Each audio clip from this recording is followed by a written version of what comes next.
O jornalista que odiava Deus.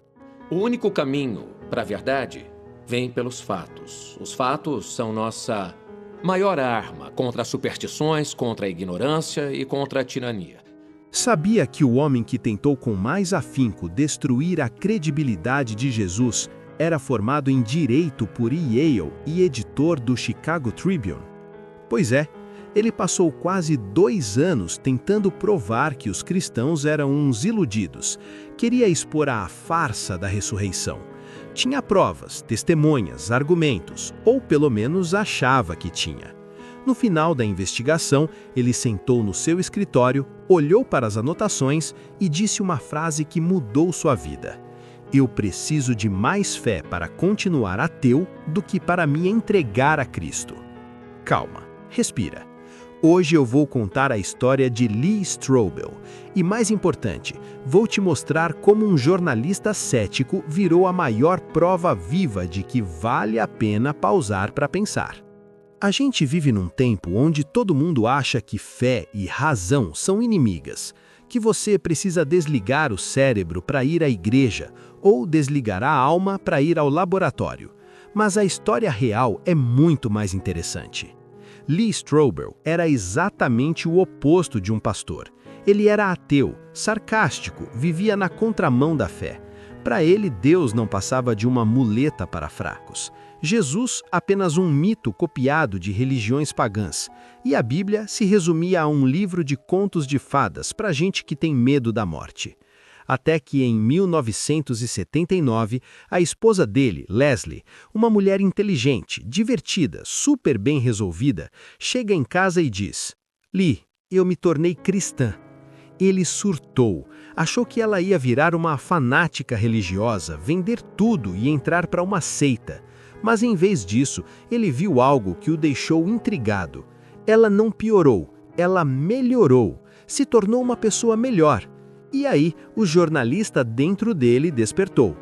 Lee não era um crente ingênuo. Ele era treinado em direito e em jornalismo investigativo. Sabe o que isso significa? Que ele não aceitava a resposta fácil. Ele exigia evidências, testemunhas, provas corroborativas, cadeia de custódia. Foi então que ele resolveu aplicar o mesmo método que usava para condenar assassinos no tribunal. Só que dessa vez, o réu era ninguém menos que Jesus Cristo. A acusação, fraude messiânica. A promotoria, Lee Strobel. O júri, você e eu. E a primeira coisa que ele fez foi lembrar de um caso real que ele cobriu. O caso James Dixon.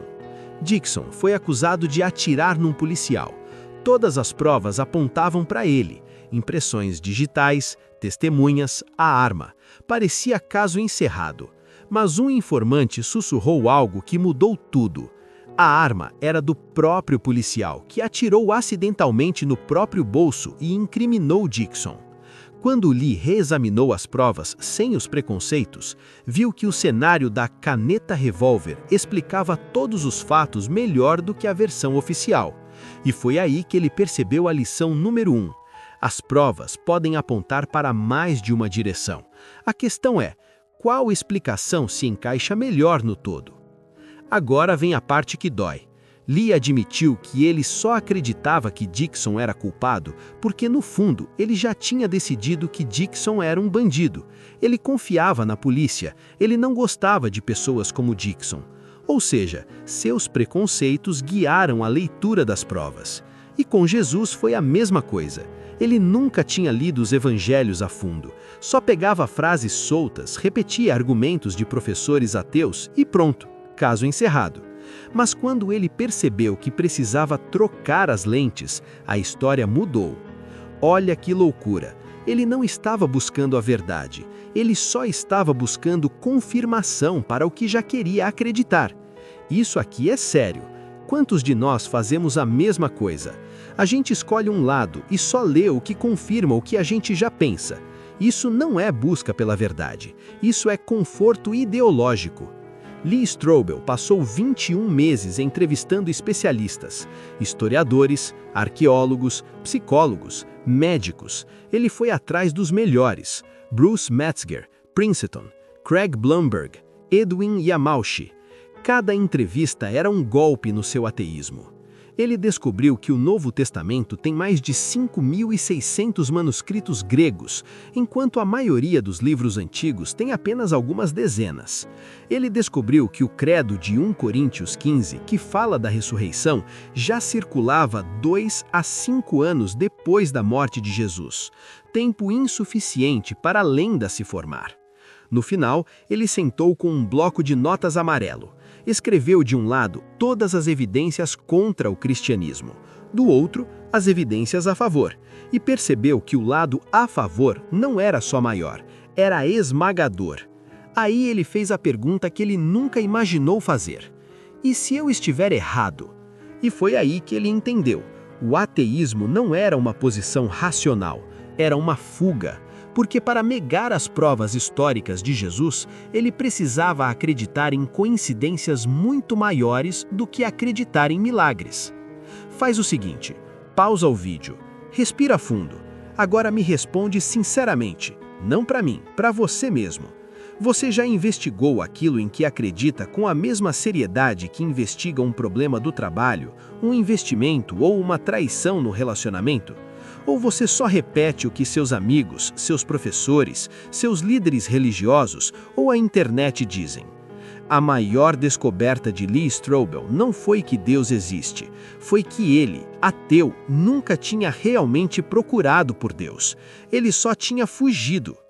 Me conta nos comentários, você já passou por uma experiência em que teve que admitir que estava errado sobre algo importante?